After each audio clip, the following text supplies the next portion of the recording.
मित्रों, खम्मा गणी गोपालिया शॉर्ट हैंड क्लासेस की डेली न्यूज़पेपर डिक्टेशन सीरीज में आपका स्वागत है। आप स्वस्थ होंगे।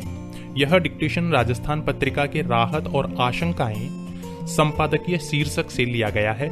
इसके अलावा आज का जनसत्ता संपादकीय डिक्टेशन भी इस चैनल पर अपलोड किया जा चुका है। पीडीएफ नीचे डिस्क्रिप्शन में अवेलेबल है और इसकी ऑडियो फाइल हमारे टेलीग्राम चैनल से डाउनलोड कर सकते हैं, जिसका लिंक भी डिस्क्रिप्शन में दिया गया है। तो चलिए शुरू करते हैं 80 शब्द प्रति मिनट की गति से 6 मिनट का यह डिक्टेशन।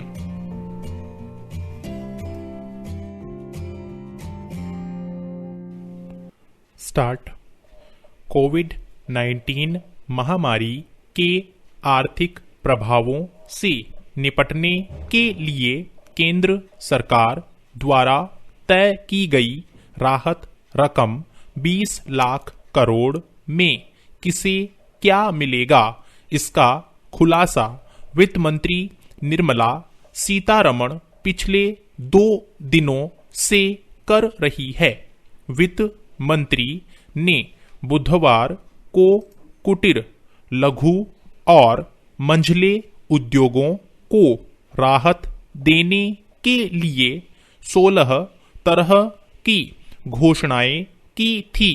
तो गुरुवार को उन्होंने राहत पैकेज से किसानों, छोटे व असंगठित कारोबारियों और प्रवासी मजदूरों के लिए कई तरह की घोषणाएं की।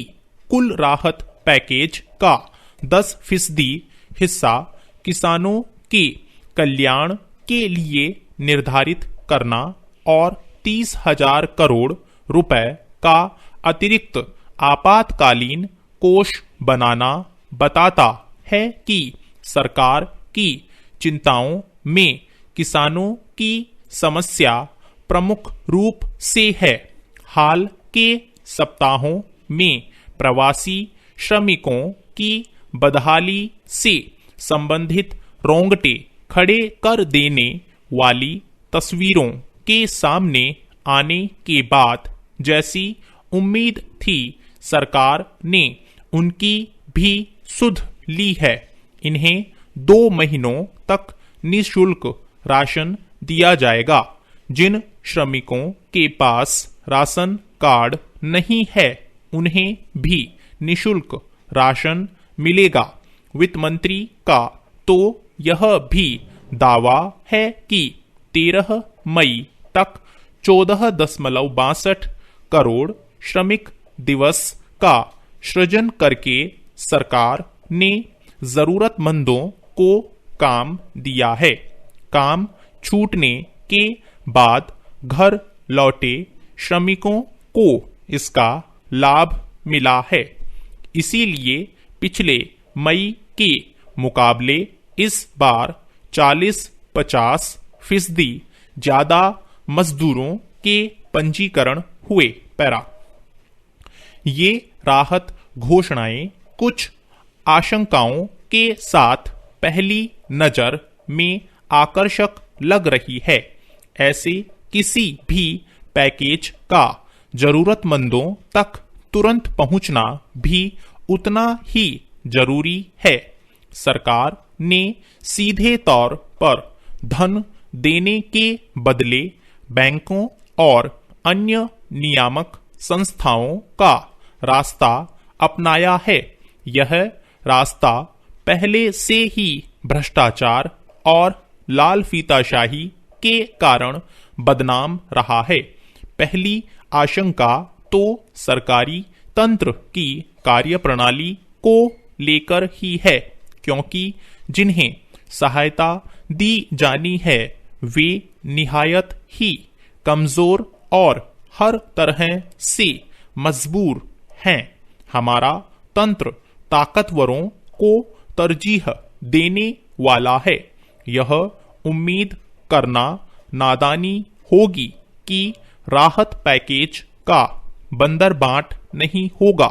दूसरी आशंका यह है कि ज्यादातर राहत कर्ज के रूप में मिलने वाली है। विपत्ति में जिन्हें कर्ज उपलब्ध कराने की व्यवस्था की जा रही है उनके लिए सामान्य दिनों में भी कर्ज लौटाना मुश्किल रहा है। कहीं ऐसा न हो कि राहत पैकेज और बड़ी मुसीबत का कारण बन जाए। कर्ज लेना सबके लिए राहत की बात नहीं होती। तीसरी आशंका नीति निर्माताओं की मंशा को लेकर भी हो सकती है, क्योंकि बिजली वितरण कंपनियों को राहत देने के लिए 90,000 करोड़ रुपए का आवंटन गैर जरूरी लगता है। कहीं मौके का फायदा उठाकर चहेतों को उपकृत करने का मौका तो नहीं निकाल लिया गया। चौथी आशंका इस बात की है कि कहीं राहत पैकेज आंकड़ों के जाल में उलझकर न रह जाए। पैकेज की घोषणाएं तो जरूरी है ही, उससे ज्यादा जरूरी राहतों का सही जगह पहुंचना है, वह भी पूरी पारदर्शिता के साथ। ऐसा नहीं हुआ तो शीघ्र ही सरकार आरोपों के घेरे में होगी। स्टॉप। Thank you. साथियों, इस चैनल को सब्सक्राइब करें और बेल आइकन को प्रेस करें ताकि लेटेस्ट वीडियो की जानकारी आपको मिलती रहे। गति बढ़ाने के लिए नियमित अभ्यास करें। इस चैनल पर 80, 100, 120, 140 और 160 शब्द प्रति मिनट की गति से डिक्टेशन उपलब्ध हैं, जिनका आप स्वयं भी लाभ लें और अपने मित्रों को भी शेयर करना न भूलें। डिक्टेशन अच्छा और बुरा लगा तो लाइक और डिसलाइक अवश्य करें। कोई सुझाव या प्रश्न हो तो कमेंट बॉक्स में लिखें।